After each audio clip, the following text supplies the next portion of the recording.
देखेंगे।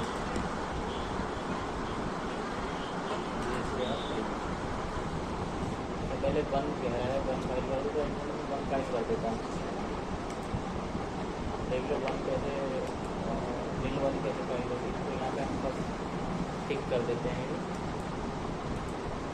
ठीक है, फाइल इनका मतलब इसमें कोई डेटा हमारा नहीं है।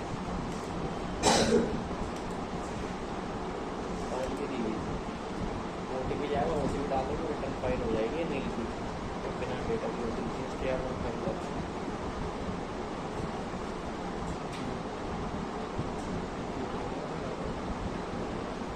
हाँ ये बड़ा है वो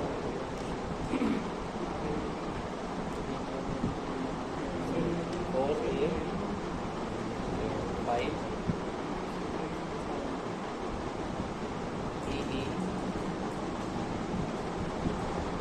ई एक बार, फिर ई के बाद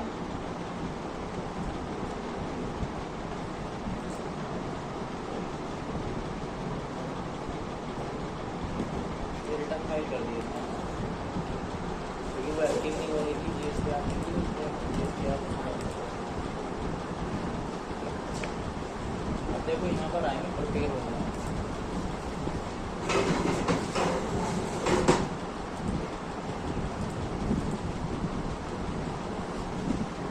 ये इस तरह से टैब इसमें आ जाते हैं आपके GSTR फ्री। अब इन्हें एक एक करके हम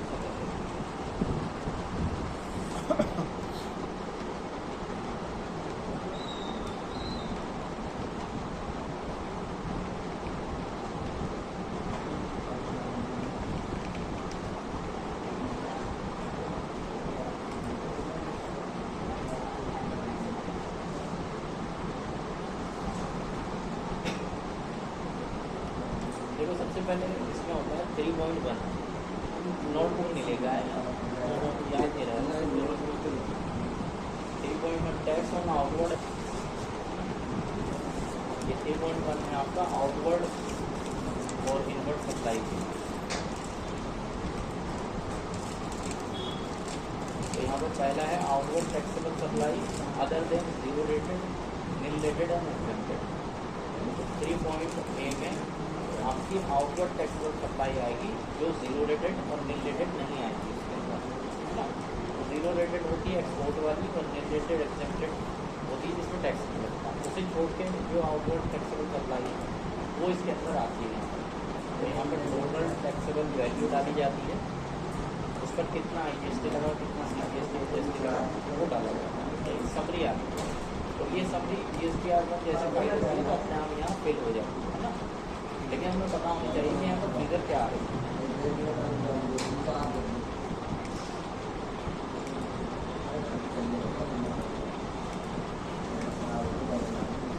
ये है इसमें do not include supply which are zero rated है और हैव नील रेटेड और tax exempt supply exempt from zero. These must be provided separately. Zero rated और नील रेटेड वाली अलग से दिखाई जाती है। Include only those supply on which GST has been charge by you, जिसमें वो सेल दिखाई जाएगी जिसमें आपने टैक्स चार्ज किया। वैल्यू ऑफ टैक्सेबल सप्लाई, तो टैक्सेबल सप्लाई में मतलब जिस पर टैक्स चार्ज किया गया है वो। उसमें वैल्यू ऑफ इनवॉइसेस, जो भी इनवॉइसेस हैं उनकी टैक्सेबल वैल्यू आप एक जगह मर्ज कर देंगे, प्लस कर देंगे उसको। फिर उसमें अगर कोई डेबिट नोट बने थे तो वो प्लस हो जाते हैं, और उसमें अगर क्रेडिट नोट बने थे तो वो माइनस हो जाएंगे।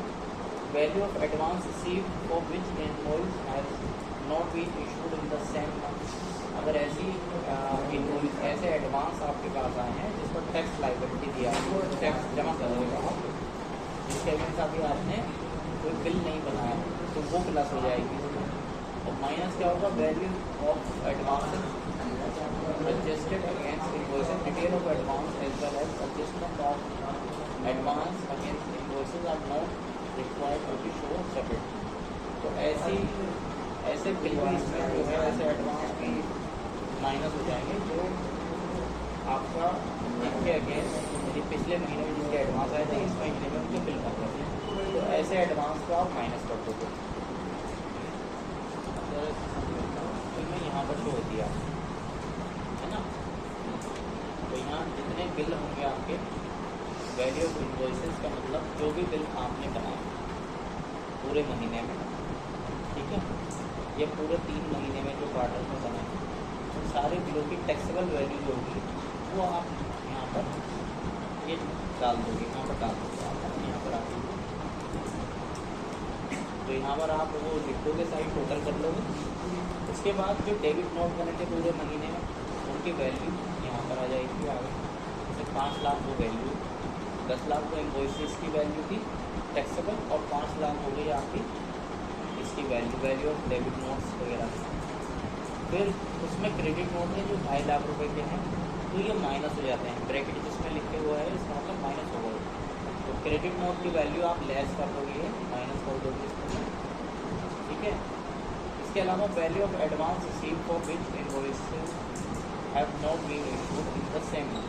आपके पास एडवांस तो आ गया था कुछ 1 लाख रुपये का कहीं से, लेकिन आपने इसके अगेंस्ट कोई बिल नहीं बनाया उस महीने में, है ना। तो ये एडवांस पर आपको जो है टैक्स जमा करना होता है, तो ये वैल्यू भी आपकी इसमें प्लस होगी। इसके बाद एक वैल्यू माइनस होगी, value of advance adjusted invoice detail of advance. तो जो एडवांस आपके पास आया था और आपने जो है उसके अगेंस्ट बिल बना दिया है, तो वो वैल्यू माइनस हो जाएगी।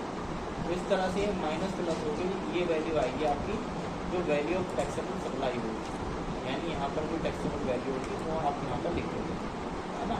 फिर उसके अकॉर्डिंग कितने स्टेट में है, कितने दूसरे स्टेट में है, वो IGST, CGST, OGST यहाँ पर आ जाएगा, ठीक है। तो इस कॉलम में ये सारी फिगर्स को आपको दिखाना होगा। समझ में आ गई बात, ठीक है। अब इसमें से कहीं हो सकता है कि जरूरी नहीं कि आपके हर महीने में डेबिट होता है, हर महीने में क्रेडिट होता है, हर महीने में लगा होता है। जो चीज़ आएगी उसे उस हिसाब से प्लस या माइनस करना, जितना आएगा उतना करना। हमने यहाँ पे सारी चीज़ें लिख दी है ना, कहाँ कहाँ क्या क्या होगा।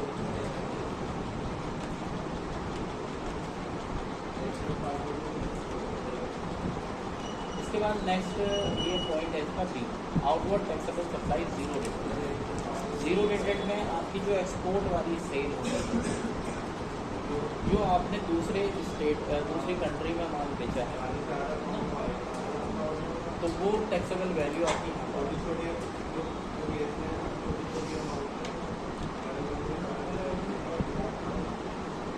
Outward taxable supply zero rated here include only those supplies on which GST rate is zero.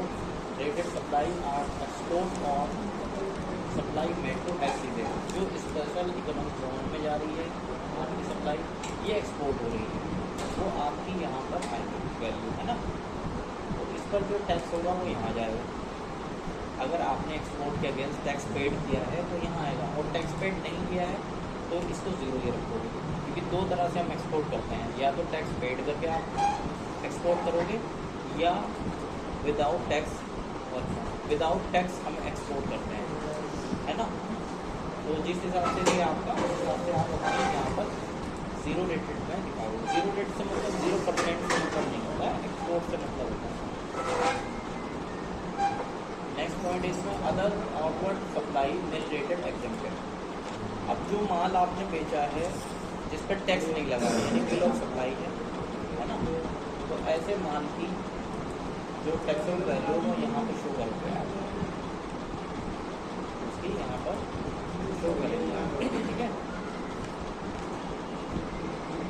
Outward other outward supply nil rated exempted include supply which are exempt from GST और nil rated supply are those for which GST rate is nil or which has been capped exempt from GST, salt, पूजा सामग्री, curd, fresh. यानी example ये कि इस तरह के item जो हैं वो आपके एग्जाम्प में या जीरो रेटेड में, उसमें एग्जाम्प में निल रेटेड में आते हैं। तो देखो आगे के इसके साथ हाइड है तो टैक्स नहीं आता इसमें, बस इसमें वैल्यू लिख दोगे आप, जो भी इसकी वैल्यू जितना माल बेचा है उसकी पूरी वैल्यू लिख दोगे। इसके बाद है inward supply liable to reverse charge. inward supply liable to reverse charge. Provide detail of purchase made by unregistered detail on which reverse charge applies. In such cases, you have to prepare on invoices for yourself and pay the applicable GST rate of tax. तो inward वाला, inward का मतलब है कि जो आपने purchase किया है ना, तो जो परचेज किया है आपने वो परचेज किया है जिस पर रिवर्स चार्ज लग रहा है। जैसे फ्रेट की सर्विस थी, ट्रांसपोर्ट की सर्विस थी, तो ट्रांसपोर्ट में हम रिवर्स चार्ज लगाते थे, है ना, जो हमने इसका चैप्टर में पढ़ा था। तो ट्रांसपोर्ट है या और कोई आइटम है जिस पर रिवर्स चार्ज लग रहा है, यानी आपको परचेज करने पे टैक्स पेड करना पड़ता है। तो ऐसी परचेजिंग है तो वो आप यहाँ पर दिखाओगे, है ना, तो यहाँ पर टैक्सेबल वैल्यू दिखा दोगे, बाकी उसका टैक्स IGST या CGST जैसे जो भी होगा वो यहाँ पर शो हो जाएगा। इसके बाद है non GST outward supply. Non GST outward supply detail of any supply and kept Holi outward GST alcohol and petroleum products. तो नॉन GST में ऐसे प्रोडक्ट आते हैं जो GST से बाहर हैं, GST के दायरे में नहीं आते, जैसे अल्कोहल होता है या पेट्रोलियम होता है, पेट्रोलियम प्रोडक्ट या डीजल हो सकता है ना, कोई गैस हो सकती है, तो इसमें नहीं आ रही है, तो वो आपका जो है जो आप GST से बाहर है उस तरह की सेल अगर आपने कोई चीज़ की है तो वो यहाँ पर लिखा हुआ है ना। तो ये आपका 3.1 है जहाँ पर आपको अपनी आउटवर्ड सप्लाई दिखानी है।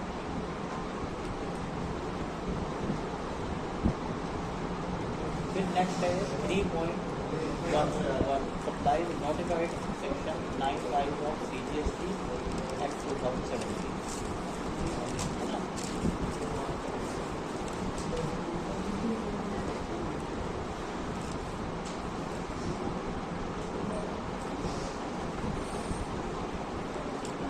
तो यहाँ पर आपको सप्लाई दिखानी है, इसमें दो चीज़ें हैं। Taxable supply on which electronic form of operator page under section 95 to be furnished by electronic form of operator, है ना।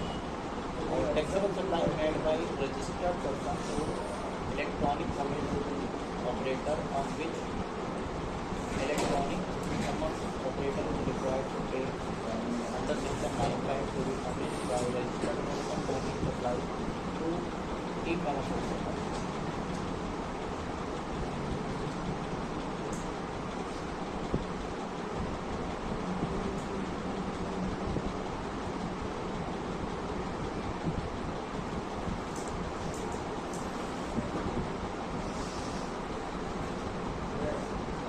तो देखो यहाँ पर ऐसा ऊपर जो है ऐसा आएगा जो 95 में आपकी सर्विस आती है ना, सर्विस है वो गुड्स है।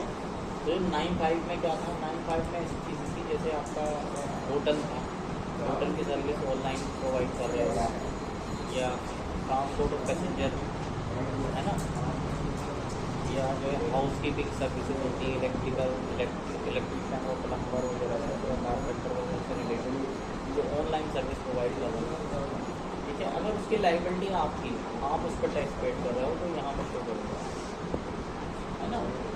और उसकी लाइबिलिटी किसी और की है, सामने वाले की है, जैसे मान लो जोमेटो स्विगी वगैरह होता है, तो वहाँ पर वो लोग टैक्स पेड कर रहे हैं, तो वो आप यहाँ पर उसकी वैल्यू को दिखा दो कि हमने इतना जोमेटो या स्विगी के थ्रू माल बेचा, है ना।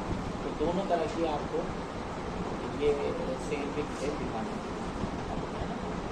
यहाँ पर जो डिटेल दिखाई जाएगी वो 3.1 में तो ऑलरेडी दिखा चुके होंगे आप, इसमें अलग से दिखाएंगे, ठीक है, इसमें आपको अलग से दिखानी होगी और ये सेव कर दोगे।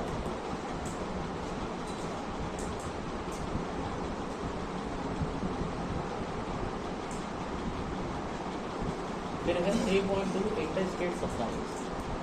तो इंटर स्टेट सप्लाई से मतलब जो दूसरी स्टेट में आप माल बेच रहे हो उस तरह की सप्लाईज को आपको यहाँ पर दिखाना है। Inter state supply to unregistered person, completion taxable person and UIN holder. तो दूसरे स्टेट में आपने किसी UIN होल्डर को माल बेचा है, कंप्लीशन टैक्सेबल पर्सन को बेचा है, या किसी अनरजिस्टर्ड पर्सन को माल बेचा है, उसकी डिटेल आप अलग से यहाँ पर दिखाओगे। 3.1 में भी दिखानी है और 3.1 तो 3.2 में भी दिखानी है। जैसे यहाँ पर supply made to unregistered person, अगर अनरजिस्टर्ड को माल दूसरे स्टेट में बेचा था आपने तो उसका स्टेट सेलेक्ट करोगे आप, है ना, जहाँ भी आपने बेचा था उसकी टैक्सेबल वैल्यू और टैक्स की वैल्यू यहाँ पर दिखा सकोगे। ये दो गई अनरजिस्टर्ड वाली। चलिए कंपोजिशन वाली, कंपोजिशन को माल बेचा, उसका स्टेट सेलेक्ट करोगे, है ना। तो ये सब दूसरे स्टेट में अगर आपने करी है तो यहाँ पर दिखा दो। उसके बाद supply made to UIN holder, किसी यूआईएन होल्डर को आपने माल बेचा, है ना, यूनिक आइडेंटिफिकेशन नंबर उसका इन्फॉर्म होती है, और ये एम्बेसी है या डिप्लोमेटिक मिशन है, अगर इन लोगों को माल बेचा है तो वो उसका स्टेट सेलेक्ट करके और यहाँ पर आपको उसकी टैक्सेबल वैल्यू और टैक्स की वैल्यू दिखानी है ना, और सेव कर देना। तो ये जो 3 टैग है आपके, ये है सेल से रिलेटेड, सेल से रिलेटेड 3 कर के।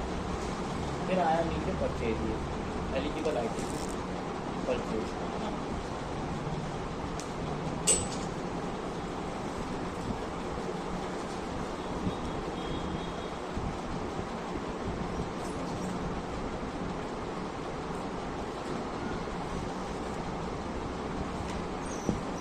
तो एलिजिबल आईटीसी में क्या होगा, सबसे पहले ITC available whether in full और पार्ट। तो आपको सबसे पहले ऐसा आईटीसी दिखाना है जो आपके लिए अवेलेबल है ना। जैसे इंपोर्ट ऑफ गुड्स, तो इंपोर्ट अब किया था आपने गुड्स, किसी दूसरी कंट्री से कोई माल खरीदा था तो उसका आप रिवर्स चार्ज में पेड करते हो टैक्स, तो वहाँ पर जो रिवर्स चार्ज में पेड किया था तो उसका आपको यहाँ पर आप क्लेम भी कर सकते हो। तो वो IGST होता है, CGST एडजस्टमेंट नहीं होता। इंपोर्ट ऑफ गुड्स हो सकता है या इंपोर्ट ऑफ सर्विस होगा, दोनों के टैक्स आप यहाँ पर शो करोगे। दूसरी कंट्री से कोई सर्विस ली थी या दूसरी कंट्री से कोई गुड्स लिया। Inward supply liable to reverse charge, जो फ्रेट वाली हमने वहाँ 3.1 में दिखाई थी उसी का ITC हम यहाँ पर क्लेम कर सकते हैं, यानी हम ही पेड करते हैं उसमें और हम ही ITC उसका क्लेम कर सकते हैं। तो सेम मंथ में कर सकते हैं, जिस मंथ में आपने उसकी लाइबिलिटी पेड की उसी मंथ में उसका ITC भी क्लेम कर सकते हैं। तो वो यहाँ पर दिखाना होगा। इनवर्ट सप्लाई फ्रॉम ISD, जो इनपुट सर्विस डिस्ट्रीब्यूटर का ITC है, सामने कोई हेड ऑफिस था उसने आपको उसका ITC ट्रांसफ़र किया है तो वो आपका यहाँ पर शो होगा, है ना। उसके अलावा जो नॉर्मल परचेज है उसका जो ITC है वो यहाँ पर आता है, ऑल अदर ITC यहाँ पर आता है, ठीक है। नॉर्मल जो परचेजिंग होती है उसका ITC आपका IGST यहाँ CGST यहाँ पर आता है। तो ये तो हो गया पार्ट ए में इसका ITC अवेलेबल, जो आपको अवेलेबल है। उसके बाद आता है इसमें ITC रिवर्स। ITC रिवर्स में आपको यहाँ पर शो करना होगा टैक्स। अब इसमें देखो सेक्शन 38 है, 44, 43 और 75, है ना। तो यहाँ पर क्या होता है, यहाँ पर 38 है, अगर आपने किसी का पेमेंट टाइम से नहीं किया, यानी 180 दिन होते हैं किसी वेंडर का जिससे माल खरीदा था उसका पेमेंट करने के लिए 180 दिन का टाइम रहता है। अगर वो आपने टाइम से पेड नहीं किया तो वो ITC आपको रिवर्स करना पड़ेगा, है ना। मान लो ITC तो आपने यहाँ पर क्लेम किया 1 लाख, है ना, और यहाँ पर आपने किसी का पेमेंट नहीं किया था और उसका 5,000 रुपये का ITC था तो वो आपको रिवर्स करना पड़ेगा। तो देखो 95 करना पड़ेगा, है ना। तो ये रिवर्स वाला आता है 38। इसके बाद 42 और 43 आएगा यहाँ पर, ठीक है। तो 42, 43 होता है आपका जो आपका कैपिटल गुड्स का ITC होता है, जो हमने कैलकुलेशन की थी कैपिटल गुड्स में। तो कैपिटल गुड्स एक मशीन होती है जो 2 तरह के प्रोडक्ट बनाती है, एग्जेम्प्ट भी और टैक्सेबल। एग्जेम्प्ट वाला रिवर्स कर देता है, तो वो टैक्स भी आप यहाँ पर रिवर्स कर सकते हैं। CGST SGST रिवर्स करना है तो यहाँ दिखाएंगे, IGST रिवर्स करना है तो यहाँ दिखाएंगे। इसके बाद है 75 भी हमने पढ़ा था, इनएलिजिबल ITC।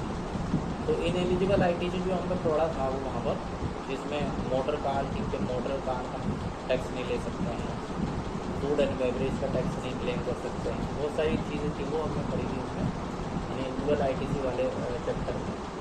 तो वो टैक्स भी हम यहाँ पर रिवर्स कर सकते हैं। इसके बाद अदर है, अदर में आपके जो क्रेडिट नोट, डेबिट नोट वगैरह होते हैं वो सारे यहाँ पर शो हो जाते हैं, यहाँ नीचे अदर।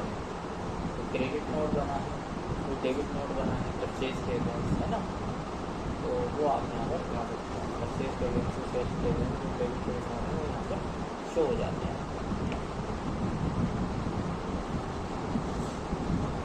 यहाँ नेट आपका आईटीसी अवेलेबल आ जाता है। इसके अलावा है other detail, ITC reclaim which was reverse under section 44B2 in earlier tax period. जो पिछले किसी टैक्स पीरियड में आपने रिवर्स कर दिया था, अब उसे आप दोबारा रिक्लेम कर रहे हैं। यानी जो हमने सपोज 38 वाले में क्या करा था कि पेमेंट नहीं करा था हमने 180 दिन में, और उसके बाद में हमें उसका रिवर्स करना पड़ा था, लेकिन जब हम उसका पेमेंट कर देंगे तो फिर से उसे क्लेम कर सकते हैं। तो अगर ऐसा कोई आईटीसी हमने क्लेम किया तो उसको रिक्लेम वाले कॉलम में यहाँ पर दिखाते हैं, है ना, रिक्लेम वाले कॉलम में यहाँ पर शो करते हैं। जो IGST का आईटीसी है या CGST HST है तो यहाँ पर शो करें। ये लास्ट वाला पॉइंट है, इनेलिजिबल आईटीसी अंडर सेक्शन 16 और an ITC resistant due to POS rules. तो यहाँ पर 16(4) का मतलब ये है कि जो ऐसा टैक्स है आपका, जो आपका एक टाइमिंग में मिलता है आपको टैक्स, जैसे आपका एक फाइनेंशियल ईयर है 24-25, ये फाइनेंशियल ईयर है ना। अब इसमें कोई ऐसा बिल था आपका टैक्स का जो अभी तक आपने अपनी रिटर्न में क्लेम नहीं किया। अब उसको कोई रीज़न ये भी होगा कि आपने वो छोड़ दिया, धोखे से रह गया, या ये हो सकता है कि सामने वाले ने रिटर्न फाइल नहीं किया, अपनी GSTR 1 की फाइल नहीं की, या उसने मतलब रिटर्न फाइल कर दी थी, आपका बिल छोड़ दिया था। हो जाता है ऐसा कि आपका बिल छूट गया, उसने अपनी रिटर्न फाइल कर दी थी। अब आपने बाद में देखा कि हमने ये परचेज़ की थी, जब रिकनसाइल करा और ये बिल रह गया है, ये बिल उसने अपने रिटर्न में दिखाया नहीं, तो आप उसे इन्फॉर्म करोगे। इन्फॉर्म करने के बाद फिर वो अपनी किसी मंथ की रिटर्न में वो दिखा देगा, है ना। तो उसका एक टाइमिंग होता है, उसका एक टाइमिंग होगा कि आप फाइनेंशियल ईयर कंप्लीट होने के बाद, यानी अप्रैल से मार्च कंप्लीट होने के बाद उसे 30 नवंबर तक दिखा सकते हो अगले साल, है ना। 30 नवंबर का मतलब ये है कि 20 जो अक्टूबर की रिटर्न होगी उसमें दिखा सकते हैं। अक्टूबर की रिटर्न में हम उसे शो कर सकते हैं लास्ट। अब वो चाहे सितंबर में करो, अप्रैल में करो, मई में करो, जून में करो, अक्टूबर तक आप कभी भी उसे शो कर सकते हैं अपने रिटर्न। तो 30 नवंबर उसकी लास्ट डेट होती है ना। तो अगर ऐसा कोई बिल था जो छूट गया है, जो दिखाया ही नहीं गया है 30 नवंबर तक की, तो वो बिल की वैल्यू आप यहाँ पर दिखाओगे, कितनी टैक्स की वैल्यू है ना, जो उसने टाइमली फाइल नहीं किया है ना, तो यहाँ पर शो कर देगा। ठीक है, तो ये जो है सारे के सारे आपके ऑप्शन है उसमें एलिजिबल आईटीसी।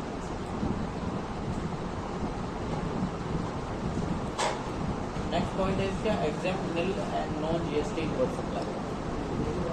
यहाँ पर क्या आता है, यहाँ पर आपकी परचेज आती है, ऐसी परचेज जिस पर कोई टैक्स नहीं था, है ना।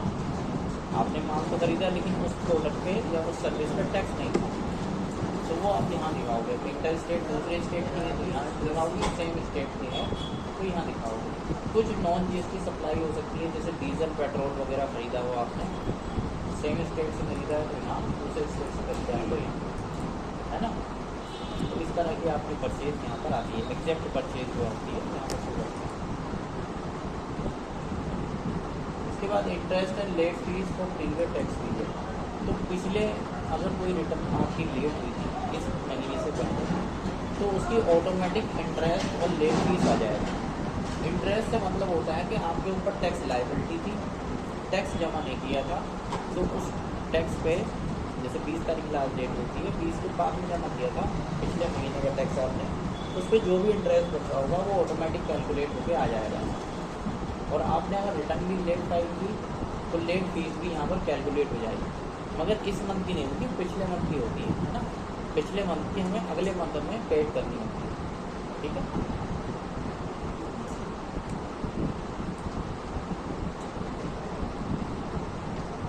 तो ये सारी चीज़ें आपकी हो जाती हैं। सब कुछ होने के बाद इसे सेव कर देंगे आप, है ना। सेव करने पर यहाँ पर आ जाएगा आपका सेव रिक्वेस्ट रिसीव और GSTR 3B सेव सक्सेसफुल, है ना। ये करने के बाद में प्रोसीड टू पेमेंट करेंगे आप। प्रोसीड टू पेमेंट कर दिया है ना, ये मैंने शायद बताया भी थी, तो मैं दोबारा से तो प्रोसीड टू पेमेंट करने के बाद यहाँ पर आ जाओ। अब देखो हमने 3 लेज़र पड़े थे स्टार्टिंग में, एक तो था कैश लेज़र और एक था क्रेडिट लेज़र और एक था ये लायबिलिटी वाला नीचे, है ना। तो यहाँ पर हम ये देख सकते हैं कि हमारे कैश लेज़र में कितना पैसा है, तो कोई पैसा नहीं है।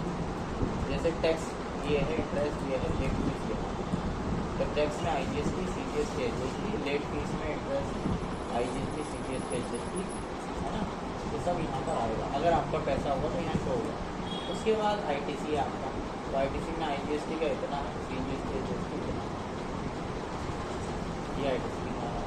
इसके बाद लायबिलिटी दिखाता है आपको यहाँ पर, तो सेक्शन 9 राइट की लायबिलिटी यहाँ दिखाएगा और अदर देन रिवर्स चार्ज, तो रिवर्स चार्ज से अलावा जो लायबिलिटी होगी वो यहाँ पर दिखाएगा, है ना। तो यहाँ पर लायबिलिटी जो शो होगी वो पेड थ्रू ITC, अगर ITC से पेड कर रहे हो तो यहाँ से शो होगी, ऑटोमेटिक आ जाएगा वो यहाँ पर। अगर लायबिलिटी होगी तो आपकी यहाँ पर अपने आप शो होगी। तो IGST का कॉलम ये है, CGST का ये है, HST का ये है। अब ये होता कैसे है, जैसे यहाँ पर मान लो कोई लायबिलिटी है आपकी, है IGST की लायबिलिटी यहाँ शो होगी, CGST की यहाँ, HST की यहाँ। अब यहाँ पर जो शो हो रही है उसे आप ITC से पेड करोगे, तो ITC में अगर IGST का ITC है तो यहाँ पर दिखा दोगे, CGST का ITC है यहाँ दिखा दोगे, HST का ITC पेड कर रहे हो उसकी लायबिलिटी तो यहाँ दिखा दोगे। इसी तरह से CGST की लायबिलिटी पेड कर रहे हो आप IGST से तो यहाँ दिखा दोगे, और CGST की लायबिलिटी CGST से ही पेड कर रहे हो तो यहाँ दिखा दोगे। HST की लायबिलिटी है, HST की लायबिलिटी को पेड कर रहे हो IGST के ITC से यहाँ दिखाओगे, और HGST के ITC से पेड कर रहे हो तो यहाँ दिखाओगे। देखो ये हाइड है क्योंकि CGST HST आपस में एडजस्ट नहीं होते, ये हमने पढ़ा था, है ना। तो जो हमने स्टार्टिंग में पढ़े थे वो क्वेश्चन करे थे वो, तो यहाँ पर एडजस्टमेंट होता है। इसके अलावा यहाँ पर जो है आपका आ जाएगा कि आपने कैश में कितना पैसा जमा करा, ये तो ITC से पेड कर रहे हो। अब हो सकता है ITC पूरा ना पड़ा हो तो कैश जमा करा होगा आपने, तो कैश की डिटेल आपकी यहाँ पर है ना। रिवर्स चार्ज वाली यहाँ, इंटरेस्ट जो पेड कर रहे हैं वो यहाँ, लेट फीस यहाँ, लेट फीस जो पेड की वो यहाँ, है ना। इस तरह से यूटिलाइज कैश बैलेंस, तो जो भी आपके पास कैश होगा वो यहाँ यूटिलाइज में आ जाएगा अगर है तो। अगर नहीं है, आपने ITC था तो फिर एडिशनल कैश रिक्वायर, आपको पैसा जमा करना पड़ेगा बैंक में, उसके बाद में ही पेमेंट हो पाए। तो एडिशनल कैश रिक्वायर्ड में अगर आपको कैश दिखाई देती है तो इसका मतलब ये है कि उतना पैसा हमें जमा करना है। जमा कर देंगे तो वो यहाँ से हट जाएगा। यहाँ से हटने के बाद में जब ये आप सेट कर दोगे पूरा तो फिर आपको यहाँ आ जाना next payment credit to labour, यहाँ पर क्लिक करोगे, ये पता करेगा आपसे एग्रीमेंट कंटिन्यू, यहाँ पर क्लिक करोगे, यस कर दोगे, इसे यस कर दोगे, तो ये ऑफसेट लग गया, है ना। ऑफसेट लग गया है इसके अंदर। ऑफसेट लगने के बाद ये रिटर्न फ्रीज होगी। अब आप उस पर प्रोसीड टू फाइल पर जाओगे और यहाँ चेक बॉक्स पर क्लिक करोगे, यहाँ ऑथराइज पर्सन का नेम आ जाएगा और यहाँ फाइल GSTR सर्विसेज EBC, इस पर क्लिक करोगे। OTP जाएगा रजिस्टर्ड मोबाइल नंबर पे और मेल ID पे, बस OTP लोगे आप और रिटर्न फाइल कर दोगे।